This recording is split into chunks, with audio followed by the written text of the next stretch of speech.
जय श्री कृष्ण मित्रांनो, खूप खूप स्वागत आहे तुमचं माझ्या आजच्या नवीन व्हिडिओमध्ये। तर काल आपण काही श्लोकांचे अर्थ व त्याचे तात्पर्य जाणून घेतलं। तर आज आपण पुढील श्लोकांचे अर्थ व त्याचे तात्पर्य जाणून घेऊयात। तरी देखील तुम्हाला काही प्रश्न विचारायचे असतील भगवान श्री रामांविषयी किंवा भगवान श्री कृष्णांविषयी तर ते तुम्ही मला नक्कीच विचारू शकतात। तुमच्या प्रत्येक प्रश्नाचं मी नक्कीच उत्तर देईन। तर काल आपण जे जाणून घेतलं ते आधी आपण थोडंसं ऐकून घेऊयात, कारण पुढे मी जे सांगणार आहे ते तुम्हाला समजावं।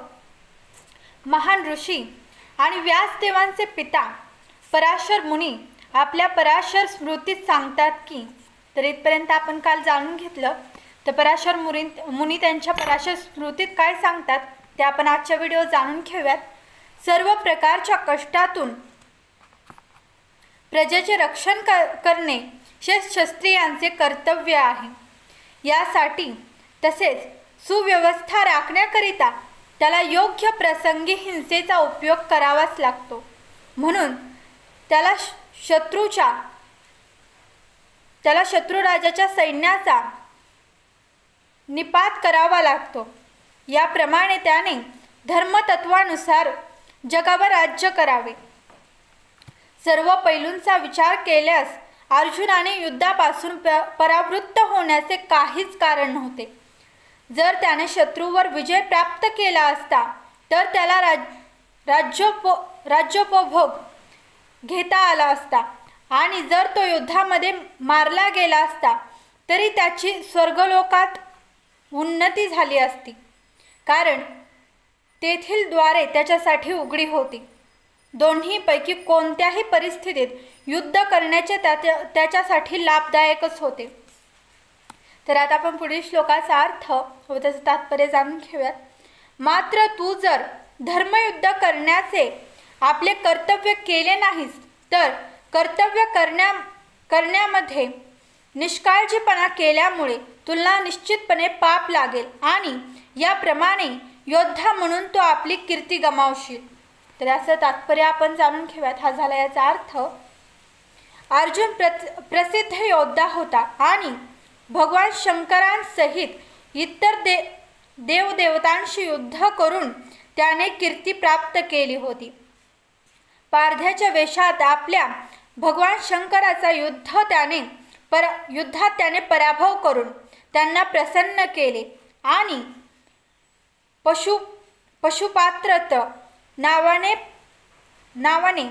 अस्त्र वरदान म्हणून प्राप्त केले। अर्जुन महान योद्धा होता हे प्रत्येकाला माहीत होते। द्रोणाचार्यांनीही त्याला आशीर्वाद म्हणून असे शस्त्र वरदान दिले की ज्या योग्य तो आपल्या गुरुचाही वध करू शकत होता। त्याचा पिता आणि स्वर्गाचा राजा इंद्र यांच्या सहित इतर अनेक अधिकारी व्यक्तीकडून त्याने युद्ध करण्याच्या पात्रतेविषयीची विश्वसनीयता प्राप्त केली होती। परंतु जर त्याने युद्धाचा त्याग केला असता तर त्याने आपले क्षत्रियांचे कर्तव्य टाळले असते। तो आपली कीर्ती आणि नावलौकिकही गमावून बसला असता, आणि याप्रमाणे नरकात जाण्यासाठी त्याने स्वतःचा राजमार्ग बनवला असता। दुसऱ्या शब्दात सांगायचे झाल्यास तो युद्ध करून नव्हे तर युद्धापासून माघार घेतल्यामुळे नरकात गेला असता। तर आता आपण पुढील श्लोकाचा अर्थ व त्याचे तात्पर्य जाणून घेऊयात। लोक नेहमी तुझ्या अपयशाचे वर्णन करतील आणि सन्मान्य व्यक्तीसाठी दुष्कीर्ती ही मृत्यूपेक्षाही भयंकर असते। तर हा झाला याचा अर्थ। आपण याचं तात्पर्य जाणून घेऊयात। अर्जुनाचा सखा आणि तत्वोपदेशक या नात्याने भगवान श्रीकृष्ण अर्जुनाला त्याचा युद्ध करण्याच्या नकाराविषयी अंतिम निर्णय देत आहेत।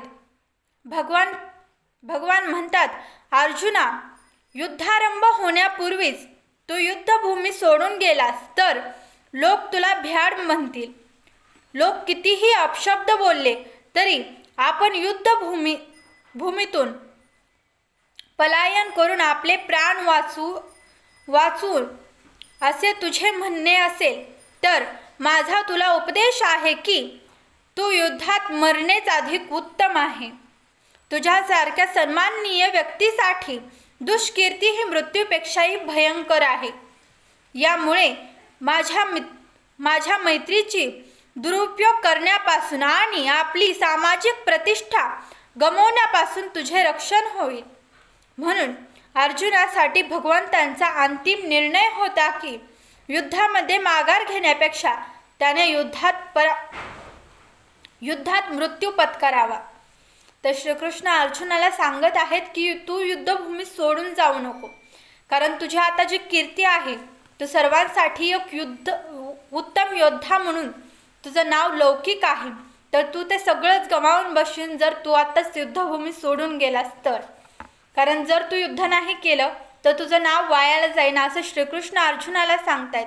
त्यामुळे तू युद्धभूमी सोडून जाण्यापेक्षाही तू युद्ध करा आणि तू युद्धात मारला जरी गेलास तरी तुझं नाव लौकिक होईल, तुला स्वर्ग प्राप्ती होईल असं श्रीकृष्ण इथे सांगत आहेत. तर आता आपण पुढील श्लोकाचा अर्थ व त्याचं तात्पर्य जाणून घेऊयात.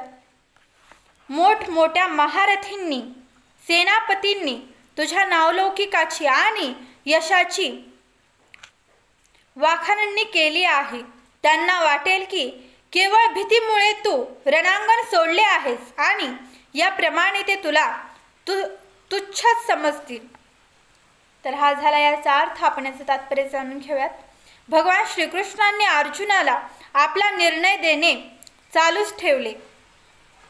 ते पुढे म्हणतात, तू असे समजू नकोस की दुर्योधन, कर्ण आणि इतर योद्ध्यांना तू आपले बंधू आणि पितामह यांच्या विषयीच्या करुणेमुळे रणभूमी सोडून गेलास असे वाटेल.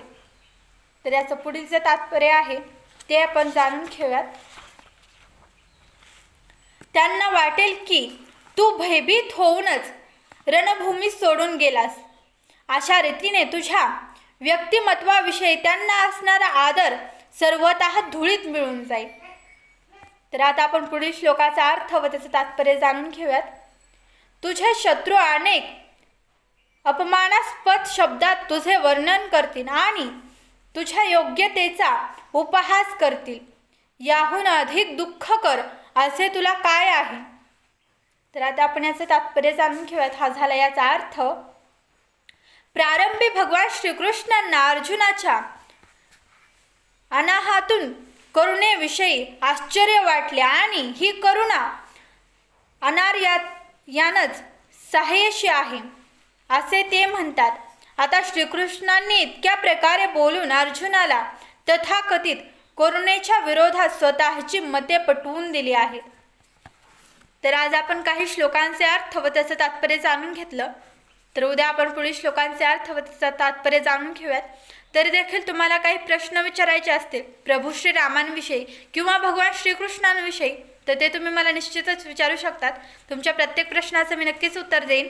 आणि आजचा व्हिडिओ जर तुम्हाला आवडला आणि यातली माहिती जर तुम्हाला आवडली तर या व्हिडिओला नक्कीच लाईक करा आणि चॅनलवर जर नवीन असाल तर चॅनलला सबस्क्राईब करायला विसरू नका. भेटूयात माझ्या पुढील येणाऱ्या व्हिडिओमध्ये. तोपर्यंत जय श्रीकृष्ण, जय श्रीराम.